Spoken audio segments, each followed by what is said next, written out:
welcome to the Whisky Comedian, Whisky for Dummies podcast here at the Edinburgh Fringe 2011. I'm Alan Anderson and I've been joined this afternoon by James Dowdeswell. Hello James, how are you? Very well, thank you. Excellent. How's your Fringe going?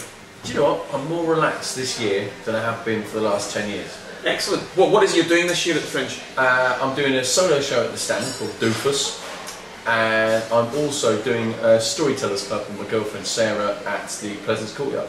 Excellent. 3 nights a week. What time are they on respectively? 4:45 for my solo show, and the storytellers club's at 10 PM every Thursday, Friday, Saturday. Excellent. So why are you having a more relaxed time at the Fringe? I think I'm prepared for it this year. I wrote my show before I came up here. Sometimes you need to, there's a couple of things that need tweaking. So my show was ready before I came up here. I felt comfortable with it. And also I'm at the stand, which is just, you know, it's one of the best comedy clubs around. And they're just so nice there, and it's just relaxing. Are you in the main stand venue, or are you in one of the satellite venues? I'm in Satellite 4. Right. And you know, everybody at the stand's great. You know, you go to the Pleasance Courtyard, they're talking about numbers, reviews, the standards, and so where are you going out later tonight? You know, it's grounded, you know. Right. Okay. And you were out last night. I was out last night. Yeah, I was out doing a gig and got in about 5 in the morning. So feeling a little bit rough today. Yeah. Okay. Right, well, as those who watch and listen to the podcast regularly, you'll know that what we're doing here at this Fringe is we're getting some of our favourite comedians and we're marrying up a whisky of choice with them, something which will relate either to their character as I know them, or to the subject matter of their show. And James here, well, James is a little bit rough and ready and doesn't want a whisky today, not so much because you were out till 5 o'clock last night. What's the real reason that you don't want a whisky? The real reason is my dad has got 2 whiskies that he used to market sort of 15 years ago, 15 years ago, and I tasted it when I was too young, and so you know, it doesn't sit with me these days. Right, so what were these 2 whiskies? There was a malt called Sheep Dip and a blended called Pig's Nose. Now my dad's got a pub 10 miles north of Bristol, near a nuclear power station, and he used to make his own drinks. He made one called Saravana, which was a cross between orange and cider. And then he thought it'd be fun if he could get his own whiskey behind the bar. And somebody he knew had the rights to a malt whiskey, and he thought he'd call it Sheep Dip. And he blended it, it's a malt whiskey, and it was marketed on the villagers of Albury-on-Severn enjoy Sheep Dip. And there were pictures of it in the pub, and it was all a bit of fun. Then a guy comes in, and he's a whiskey buyer for Harrods, and he liked the look of it, put it into Harrods, and it won a few competitions, and suddenly it really took off. That was in 1979, and then in 81, my dad thought, well, if I've got a malt, I ought to get it blended. And right, let's just stop a second. We'll explain the difference between the two, the blended and the malt as you're discussing. Yeah. First of all, we've got the Sheep Dip, and here we can see a small example of the Sheep Dip. Yeah. Now you're calling it malt. Technically, when it was first produced, it was a vatted malt, and now it's known as a blended malt because it's not a single malt whisky. It doesn't come from one specific distillery. It comes from it's lots of single malts all put together to your father's taste. Yeah. It's not a blended whisky because it doesn't have any grain whisky in it. It's just malted barley whisky that's in it, right? And then we've got an even smaller example here of the Pig's Nose, which is the blended whisky which James was talking about. I think it says on the bottle it's called Pig's Nose because it's as smooth as a pig's nose. That's it. It says, "'Tis said that our Scotch is as soft and as smooth as a pig's nose." So yeah, so that's the 2 which we have. So carry on. That did quite well, Pig's Nose, but the Sheep Dip did very well. And there's actually a Sheep Dip sort of appreciation society.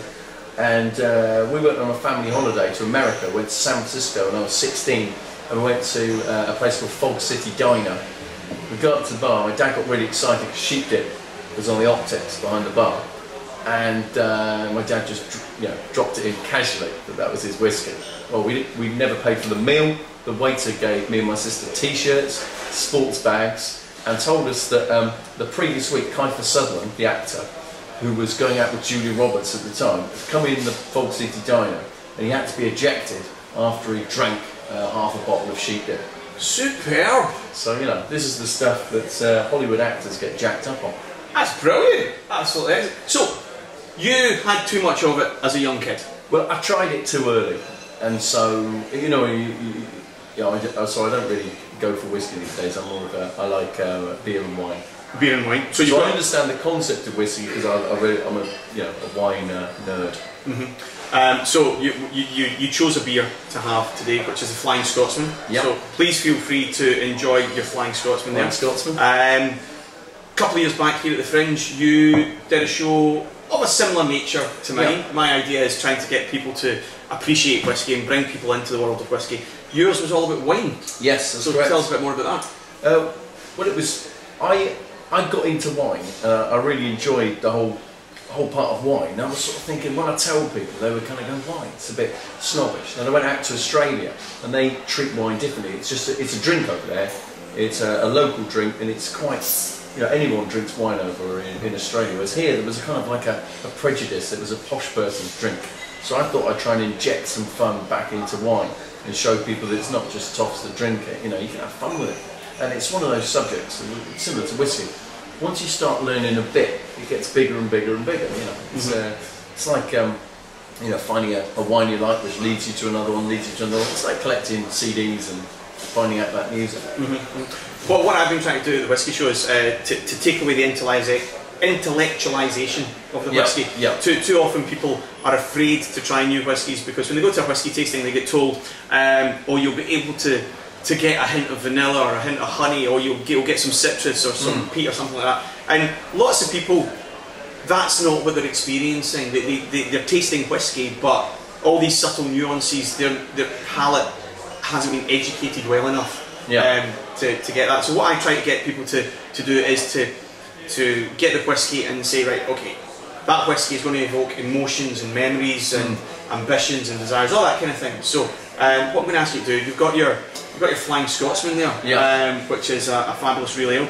Well, I was going to say, I'm into wine, you're into whiskey, but viewers looking, we look like a couple of real ale enthusiasts. Look at us, we do. We should be sitting about with cameras, shouldn't we? Jumpers. Well, what we want you to do for us, I ask all the comedians and folk who are tasting it to have a taste of the whiskey. So I'm going to ask you to have some more of your Flying Scotsman. But I want you to tell me, if that Flying Scotsman, if that was one of the comedians here at the Fringe, which comedian would it be and why?